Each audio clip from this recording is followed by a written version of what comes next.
Hey, what's up everyone? Nick here. Welcome back to the Evil Within 2 Classic difficulty walkthrough. We are moving on to part 5, video number 5. As you can tell from the title of this video, it's going to be save 5 of 7, and we are basically starting at the beginning of chapter 11, and we are going to go all the way to the beginning of chapter 13. So that means in this video we are going to be covering chapters 11 and 12. Now, chapter 11, as you probably remember, is the video, or it's the level where you fight O'Neill. He is now a Harbinger, the Flamethrower boss. And then in chapter 12 is actually really short and really simple. So that's some good news. Now, the thing is, I chose to save at the very beginning of chapter 11. So that means I have a little bit to do before I'm actually ready to fight O'Neill. You might have chose to proceed onwards through chapter 11 and save right before the O'Neill boss fight. I don't know how you chose to do that. The reason I saved at the very beginning of chapter 11 is because I didn't want to have to have any risk of doing the cabin fight in chapter 10 over again. So I saved right when I could. So I'm going to start this video by going through some steps. So O'Neill, the boss fight for O'Neill, it takes a lot of ammo. He is just an ammo sponge. And so I'm going to spend about the first 10 minutes of this video prepping myself for that boss fight. And so what does that mean? That means I'm going to build up some supplies. I'm going to go out of my way to get some supplies. I'm just going to do everything I need to do to get through the O'Neill boss fight as easily as possible. So first things first, I grabbed some items from Torres's safe room. And now we're going to make our way back to Hoffman's safe room. So we are now back in the Marrow. I'm not going to yet visit Sebastian's safe room because I don't need to go there yet. You only need to go there if you need to craft supplies. Now right there is some nails. Always the nails are used to craft explosive bolts, and you're going to see that those come in handy against O'Neill as well, so definitely pick those up. The password for that circuit is 2341, so make sure you activate that. Now you should recognize this location, albeit it looks a little different, but go ahead and go through this door right here. There's this fallen Mobius soldier on the ground. He has a supply of syringes. I currently have a full health supply, so I don't need to get any of that. But what I can do is I can pull this yellow card out, sneak underneath, and in here there's going to be a chest. I don't remember what's in this one. I want to say gunpowder. Yeah, so gunpowder in here. Now, after chapter 10, you're probably running somewhat low on ammo and supplies because we had to craft a lot of items to complete the cabin fight. And so that's why it really pays right now because, like I said, O'Neill, he just takes so much damage. So you really have to use this opportunity to prep yourself. And so one thing that's going to be pretty important here is we are now going to come back to Hoffman's safe room. Before you have the chance to look around, you're going to have to do this resonance sequence. Most of them are optional. This one will automatically lure you here. And so basically all you learn here is that Hoffman tried to get a hold of O'Neill, and O'Neill, apparently he left his safe room to go to a restricted area. Now right there's a fuse on the table, and what I'm going to do now is I'm going to go a little out of my way. So instead of going to fight O'Neill right away, I'm going to go back into Union. And so I'm going to go to Post Plus. So you should remember this. This is how we got to Chapter 7. We went from Hoffman's safe room to the Post Plus area of Union. And the reason I'm going to go here now is because my goal is to get the sniper rifle. So if you remember back in Chapter 3, I did not get the sniper rifle. And the reason I didn't get it is because I said I was never going to use it. There was never an instance up until now where I thought that I would need to use it.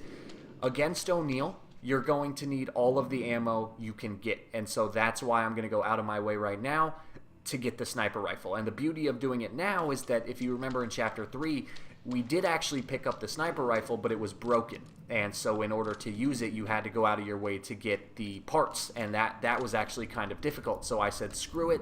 I don't need the sniper rifle. I'm not going to do the extra trouble. Instead, I'm going to get the sniper rifle now in Chapter 11 because when we pick it up now, it's already intact. It is not broken, and we can use it immediately. So, you know, we have to go out of our way, just barely, but it's worth it. It's definitely worth it because you're going to need all of the ammo you can muster to beat O'Neill. And you can see right here, there's this duffel bag of supplies.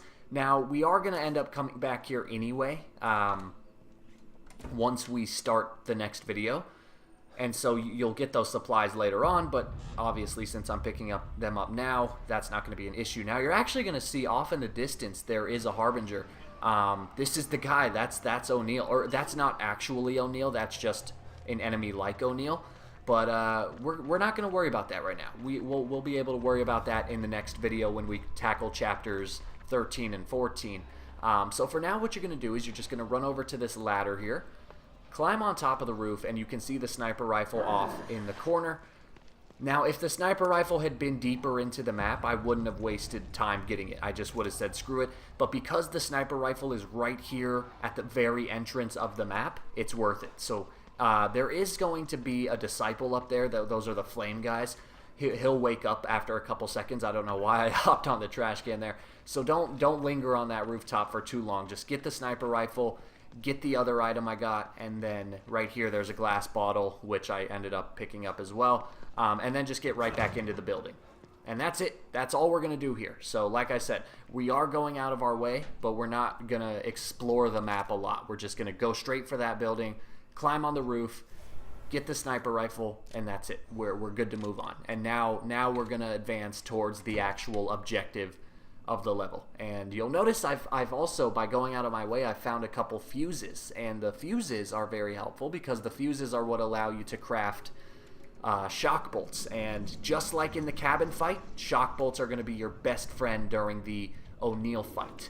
And you're going to want to have as much of a supply of those as you can going into the fight. I think I ended up having a full supply. I think I have enough fuses to craft all 7 shock bolts that I need. I ended up using all 7, but you can still get by with other things. If you have I keep saying grenades. If you have freeze bolts, if you have the what are the other things? The smoke bolts. You can also get by with those things. But the shock bolts are, in my opinion, the most effective. Those tend to stun him longer than the other 2. Alright, so what have we done so far? We've gone out of our way to get the sniper rifle. We've been looking around for supplies. Now we are going to follow the actual path. So right here, we're back in Hoffman's safe room. You can see this wall labeled restricted area. We're going to follow this path now. And now we are on the actual official path that the game intended for us to take. Now, before we do get to the O'Neil boss fight, there is one encounter that we have to get through, but I'm going to show you guys a very simple way to get through it. Now, right here on the ground, there's a fallen Mobius soldier with an ammo pack, so go ahead and interact with that to be able to carry more ammo. In that room right there, I can't find any supplies. I don't know if there are any supplies, but there are 2 enemies inside of that room, so I'm just going to say screw it and bypass it entirely. Now I'm going to ride this elevator. Don't know what I was doing here. I was just kind of spazzing out. Oh, getting a little tired. It's been a long day. Getting close to the end of the walkthrough as well. Now this soldier on the ground is going to have some shotgun shells, so definitely interact with him. And now I'm going to go into this mirror to enter Sebastian's safe room, because this is the last mirror. I think there might be one more, but this is where I'm going to enter Sebastian's safe room. And you'll notice I really haven't come here a lot throughout the game. And there's this door right here now that I haven't yet gone through. So you'll see Sebastian just said, "Has that door always been there?" And that was a bad impression. What the hell is this? But anyway, this is a new feature of the game. So here is Tatiana the nurse. I don't know where they got the inspiration to do this, but this is a target range. This is basically a mini-game target range. I haven't done too much with this. I'm sure there are some achievements that go with it. I'm sure there's more reason to do it. But all I'm doing here, the only reason I'm actually going into this area is so that I can get some gunpowder, because I need to craft some bullets. So first what you're going to do is the default program. It's the easy program. And you're going to aim for a score of above 1800 here. So you can try to go for headshots. The targets don't move very quickly, so it shouldn't be too difficult to rack up 1800. Once in a while you'll hear the squeak of a mouse. Definitely take the time to shoot that, because that is worth about 400 points. Obviously do not shoot the Tatiana targets, because that will subtract your points. Don't know why I couldn't hit that guy right there. 2 more guys, and then there's going to be a fat guy. Go ahead and shoot him 4 times. and you'll see I racked up 1920. I think that's what it looked like on my screen. My screen's a little small. And anyway, you'll see that by doing so, I've just earned 25 units of gunpowder. And so now what I'm going to do is I'm going to trigger the hard program. Going to do the same thing. I'm going to aim for a high score here. Again, go for headshots. This one's pretty tough. They move a lot faster. You can see that I had quite a bit of trouble. There's a mouse, so definitely take the time to shoot the mouse. You don't want to miss. I almost missed, but I was able to hit him. Now I'm going to go back to shooting the regular Lost. I could not hit a single one right there. There's going to be a fat guy off in the background. Hit him 4 times, 240 points. Headshot right there. There's another guy in the upper left corner. I'm not even going to worry about him. Headshot there, headshot there, headshot there. 3 of 5, not bad. Okay, 2 guys right there. A mouse, go ahead and shoot that. Try to shoot the guy above Tatiana's head. Now be careful here because 2 Tatianas will pop up pretty quickly and you might accidentally shoot one. So if you shoot one, you'll lose 200 points. Now with this really fast moving guy, you're just going to set your gun right here and shoot him at the last second. You'll see I had a pretty high score, and that again is going to net me, I think, 25 units of gunpowder. So again, we had to go a little out of our way to do that. Or maybe I got more right there. Again, the resolution on my screen is kind of small, or it's kind of poor, so I can't read what it is while I'm doing this commentary. But anyway, now that I've earned myself some gunpowder, I'm going to come back to the workbench. I'm going to craft a full supply of shock bolts. I'm going to give myself 2 explosive bolts, as many harpoon bolts as I can spare. Do a couple freeze bolts, as much as you can muster. And then the rest... So I think I ended up doing 1 smoke... Or did I? Yeah, so I did 1 smoke bolt. And then the rest you're going to want to do sniper rifle rounds. The reason, so you might be thinking, why aren't you crafting shotgun rounds? The game will actually give you a fair supply of those. However, the game will not give you any sniper rifle rounds. So why waste resources crafting shotgun rounds when I can just pick those up later on and use those resources to craft the sniper rifle rounds? And now, guys, we're ready. So after 12 minutes, we are ready to actually get to the bulk of what this level contains. This is what most of you are going to be needing help with, I assume. What we've done up until this point is we've just kind of prepped ourselves because remember, we used a lot of resources during the Chapter 10 fight, and so now we need to do the same thing in the Chapter 11 fight against O'Neill, so we need to prep for that. And so now you're going to come to this lab right here, and you're going to see your objectives. So you're going to see this kind of flashback of Hoffman, and she has a special chip in her head. Apparently all Mobius employees have this chip in their head, and that's what allows them to get through the next door. Now right here, there's a fuse you can pick up, so make sure you get that. I don't think I'm going to end up using it, but the fuse, remember, is what you use to craft shock bolts. Now right here you'll see this panel. You need a shock bolt to open that panel. It's not worth it. Don't do it. All that's inside is nails, and the shock bolts are much more effective against O'Neill than the explosive bolts, so don't even bother opening that door. There's another fuse right here, so make sure you pick that up. That'll be useful because if you need to during the O'Neill fight, you can craft a shock bolt on the fly. So in this lab, the lab is actually really large and there's a lot of resources scattered about, but it's not worth it to go after them because when you linger in the lab, more and more Lost will actually spawn. And so it's in my opinion, it's worth it just to bypass it entirely. Just go straight for this room right here. This is on the 2nd floor. This is lab number 3. You're going to see this picture of a skull or this x-ray of a skull up there, and that will have the passcode that you need. If you want, you can just skip it. It's 0128. And once you do this, there's no going back. This is what's going to trigger the difficult sequence. However, I'm going to show you, like I said, a really, really effective way to get through this. So first things first, before we can actually trigger the enemies, we have to get the chip from this guy's skull. So I can't actually skip this, otherwise I would, because I don't really care for watching this. The drill is just going to go straight into his skull, remove the chip, and we're going to use that chip to get through the door, and that will bring us to the O'Neill boss fight. Now remember, like I said, the O'Neill fight, it takes a lot of ammo. And so obviously in this next section, you're going to want to use no ammo. So we're going to get through this entire part without firing a single shot. All you're going to need is a glass bottle. Alright, so There are some pretty advanced enemies down here. There's going to be a witch, there's going to be one of the ghost ladies, and then there's going to be a lot of lost. However, if you follow this strategy, none of them are going to be a problem. This is a very effective strategy. So you're going to see some lost right there in the center of the map. Just go ahead and stick to the outskirts here and bypass them entirely. They will hear you and they'll go to investigate, but by the time they get there, you'll be long gone. Now, do not run down the stairs here because you'll see there's an enemy off in the distance, so just go ahead and walk. Get down the stairs.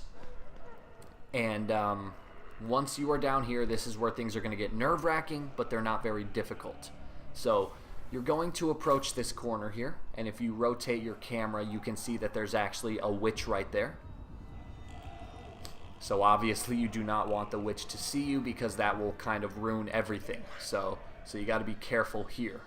So just be patient, just wait, and eventually I promise you the witch is going to turn around and walk off in the other direction, and when she does that, that's when we're going to make our move.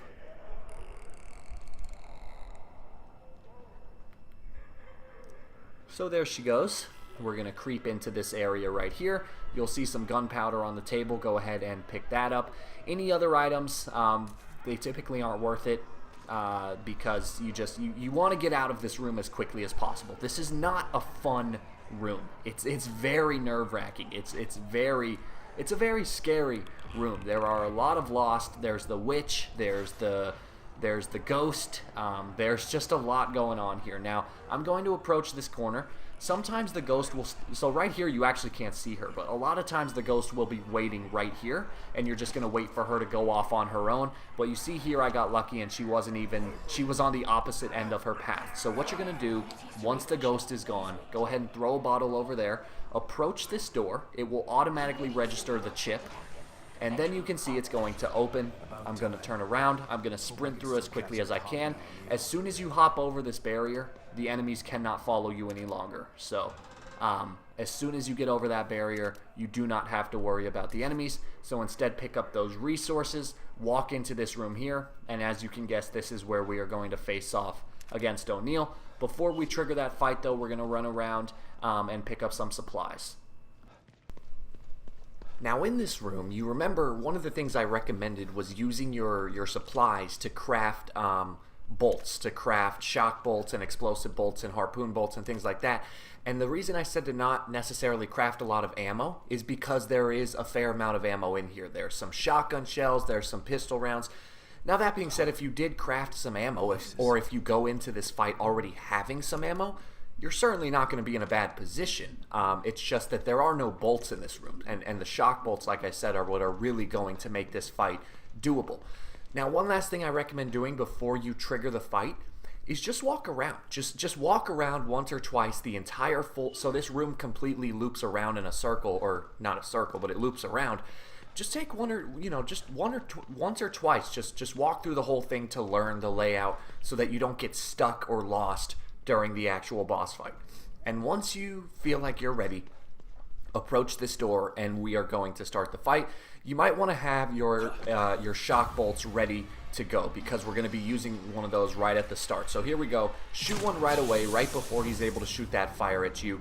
And then I'm gonna load 2 or 3 sniper rounds right into his chest, however many I can pull off before he starts moving again. There you see, he's no longer stunned. There goes my next shock bolt. Pull out the sniper rifle, a shot right there. Instead of reloading, I'm gonna pull out the pistol and just start shooting him right there. I'll reload once I'm far enough away. I'll reload once I have a chance, but for now, I didn't want to reload. I wanted to cause as much damage as possible, so that's why I whipped out the pistol. Here we go, 3rd shock bolt round.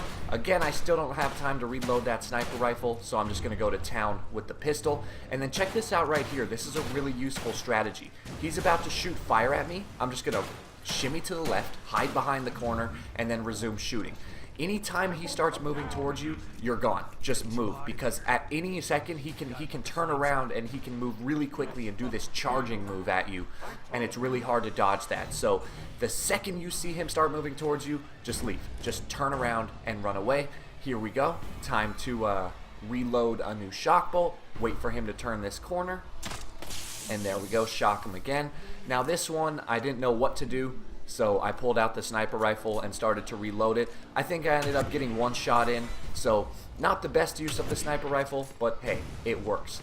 Alright, and now, while he shoots his fire, I'm just going to run away. I'm going to run back to this hallway here. I really like this hallway because it's so narrow, which means that it's almost impossible to miss him. And because the hallway's not very long, if he shoots fire at you, you can just shimmy to the side, hide behind the corner, and you'll be safe. Now, I'm going to wait for him to emerge from this hallway, but I don't know if he's actually going to come from that hallway. Most likely he will, because he was pretty close to it, but he might also come from this room over there. So I'm just going to shoot the shock bolt to make sure, so that I can kind of rotate my camera and look around. Now, we're almost done with the first half of the fight here. So there we go. Now I'm going to shoot some harpoon bolts at him. He's shocked once again, so I'm going to use my sniper rifle. You really are going to have to use pretty much all of the ammo you have in this fight. He is just a bullet sponge. But there we go. The first half of the fight is now complete. You can see just how effective and useful those shock bolts have been. And now we're going to resort to doing the same thing. Now, the thing that makes this part a little harder, so right there I took a little bit of damage, but somehow it didn't actually hurt me. The thing that makes this fight a little harder is that now there are more flames in the area. So now I'm going to start using my shotgun because I want to get through this quickly. I'm going to shock him, I'm going to shoot him 3 times point blank range, I'm going to turn around, and I'm going to run away. Now you can see that there is more fire in the area. It typically isn't a problem as long as you just walk around it. Now obviously that becomes harder if he's chasing you. If you're running under pressure, it might be a little harder to dodge those pieces of flame.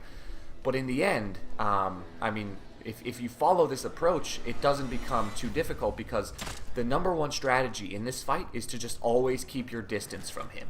So you'll notice right here, I'm going to look around the corner, see where he is. So somehow he burned that shock bolt, which really sucks. That shock bolt did not affect him. That's okay. Not the end of the world. Just go ahead and turn around this corner. And now that all our shock bolts are depleted, we're going to resort to our freeze bolts. So there we go. 1 shotgun shot, 2 shotgun shots. The freeze bolts, the reason I don't like them is because they don't last as long as the shock bolts. When you freeze him, he gets frozen, but then the first time you shoot him, it goes away. So here we go. 1. Right there, I'm just going to do 1. I'm not going to bother with a second shot because he was too far away. I'm going to run around. Again, flames hurt me a little bit, but there goes the 3rd freeze bolt. And now I can run up and shoot him. So 1, 2, and now I'm going to run back around. And at this point, I'm going to try to get around him. I want to make my way back to that little narrow hallway. So I'm going to hide in the lab right here. I'm going to wait for him to turn this corner or come through the flames, whatever he does, and then I'm going to freeze him once again. Alright, so now we're out of freeze bolts, I think, so I'm going to start having to use smoke bolts. Now keep in mind, if I really wanted to, I could craft some more shock bolts, but I don't think I'm going to need to. I'm going to stick to what I have. I still have smoke bolts, I still have some harpoon bolts, and I still have explosive bolts, which is really important. So here we go. Smoke him, that will stun him momentarily. Hit him with 2 shotgun shots. Now I'm going to run away. I'm going to go back to my favorite little hallway here. And now I'm going to use some explosive bolts. I'm going to wait for him to turn this corner. I have 2 of these to spare. I'm going to hope that at this point 2 of them will do the trick. So far I haven't missed him at all. I haven't missed any ammo shots, so I haven't wasted any ammo. I've taken hardly any damage. So we're in a really good position right here. Whenever he takes a long time to get to the hallway, that's when I get nervous because so you'll notice right there, I turned around just to make sure he wasn't sneaking up behind me. But sure enough, there he is. There's 1 explosive bolt, and you'll see that that did the trick. I didn't even need to use my second one. So at the end of the day, look how much he took. He took, I think, 6 rounds from the sniper rifle, all of my pistol ammo, fair amount of rounds of the shotgun. He took an explosive bolt. He took a couple harpoon bolts. It was just insane. But you'll notice, again, like the Chapter 10 cabin fight, what was the #1 key to my success there? Being able to slow him down. The shock bolts, the freeze bolts, the smoke bolts.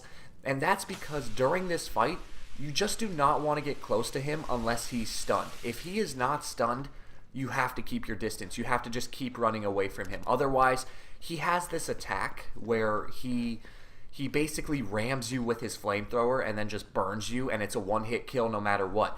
There was one time where I got to the boss fight, and at the very beginning of the fight, I ran up to him to try to load the shotgun into him, and he just did that move on me, and I died literally within the first 10 seconds of the fight. And trust me, that was not a pleasant way to go.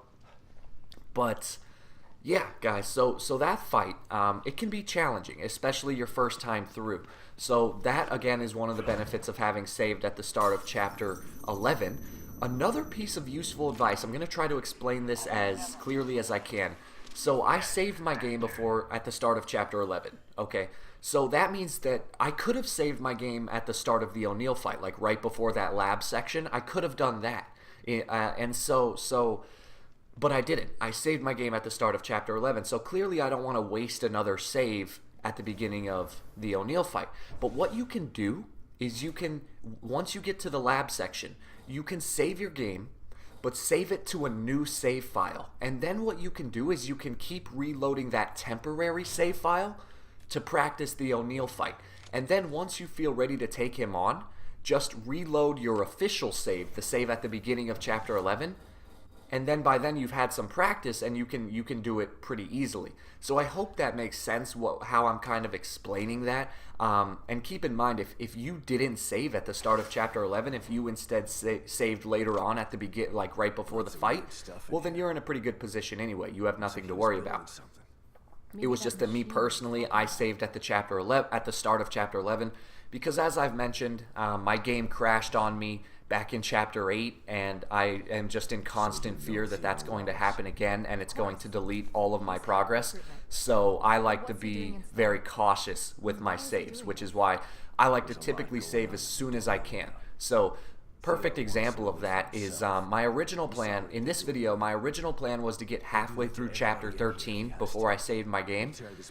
But I ended up deciding against that. I ended up saving at the very start of Chapter 13 instead of right before the firewalk section. And believe it or not, I was really getting nervous for the firewalk section because everyone online says it's the hardest part of the game in their opinion.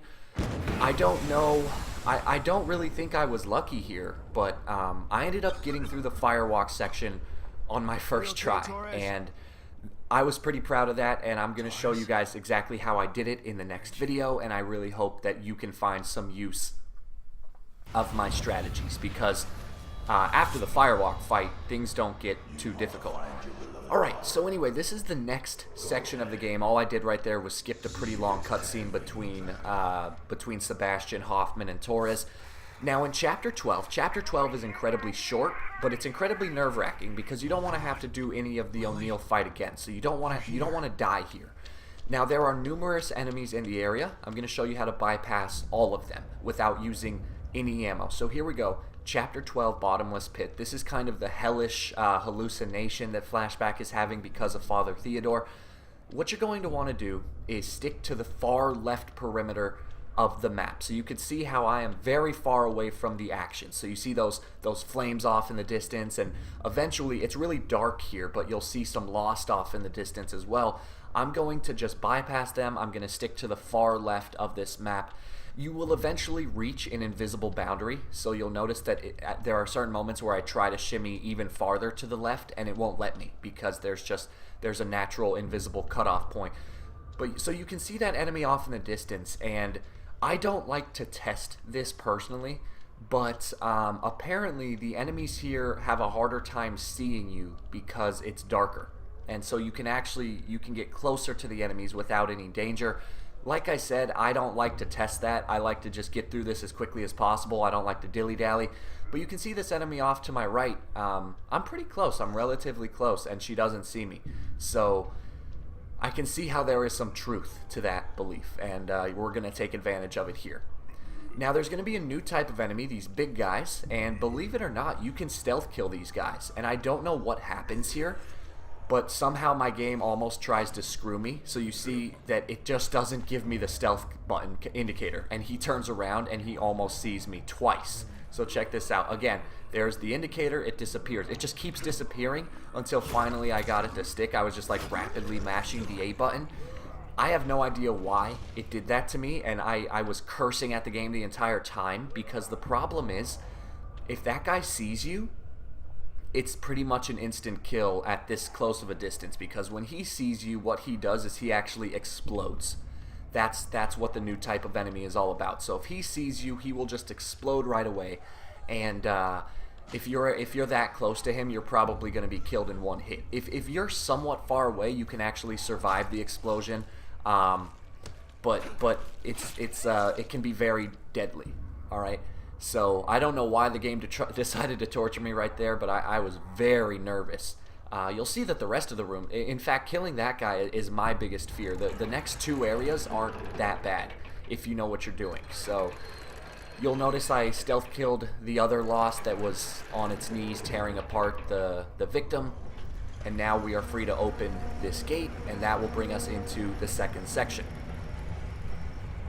So once again, we're going to stick to the left perimeter of this map. We're going to be crouching most of the time. If you're far enough away, you can stand up and you should be fine. So I think I'm going to actually stand up right here.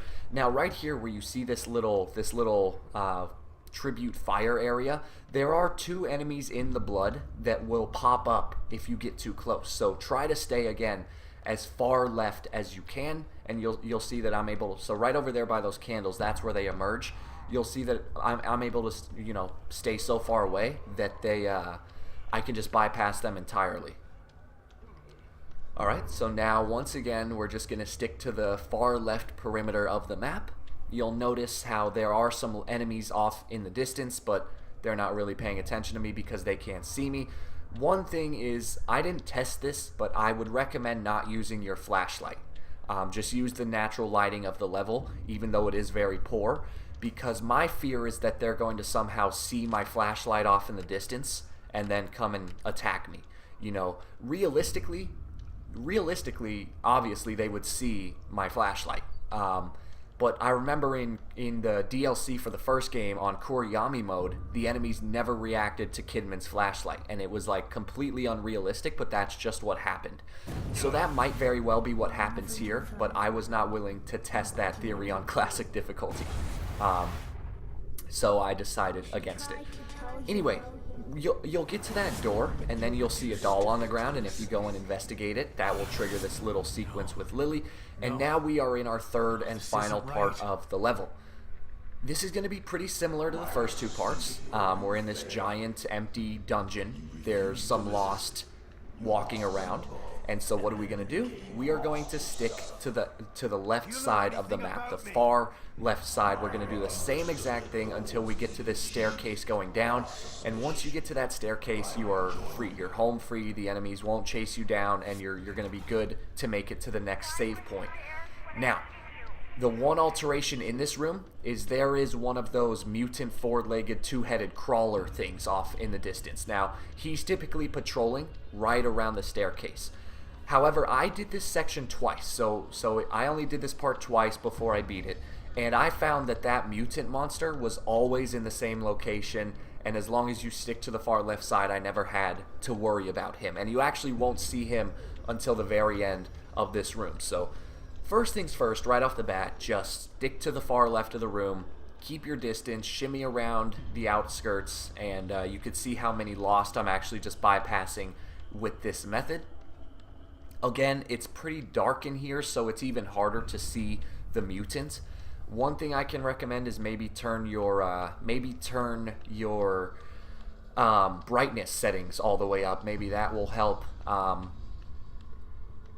But in all reality, this room's not very difficult. One thing I do like to do just in case is you might want to have a shock bolt or a smoke bolt armed and ready, just in case that mutant creature does see you and starts charging you, or if he hits you once from behind, you're going to want to whip out a bolt, stun him, and then run for the staircase, because he is pretty fast. And so now you can actually see him off to the distance in the upper right corner of my screen.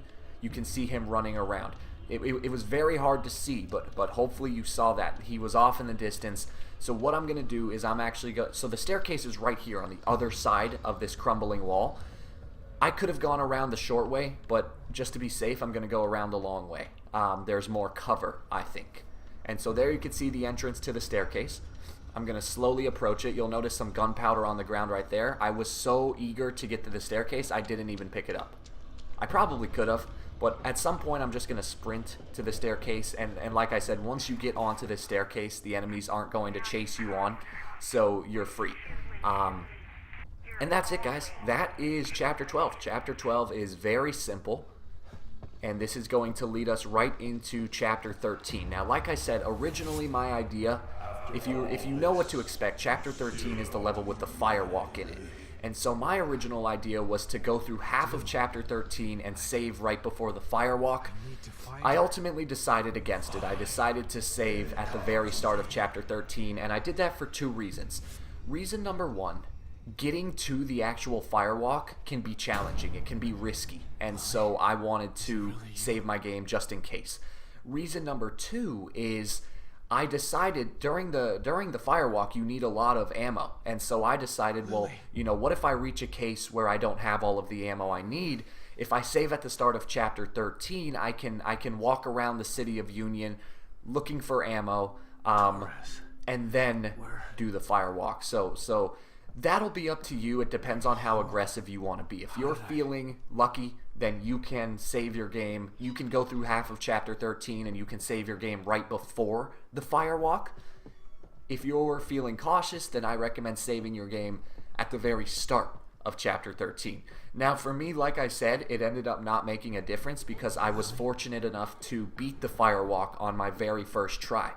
I think that if you have the right amount of ammo and if you know what to do, it's actually not as hard as people think it is. And that's what I'm going to try to show to you in the next video. So in my opinion, the cabin fight was a lot harder than the firewalk.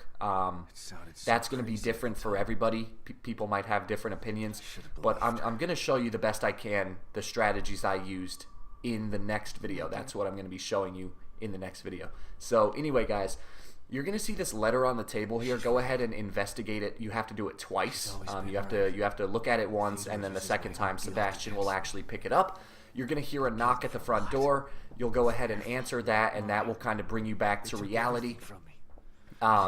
You'll see Hoffman, and there's a rather large cutscene between Hoffman and Torres and Sebastian. I'm gonna, like I have been doing, I'm gonna skip that cutscene. The important thing is, just so you do know a little bit of the story, Torres is down.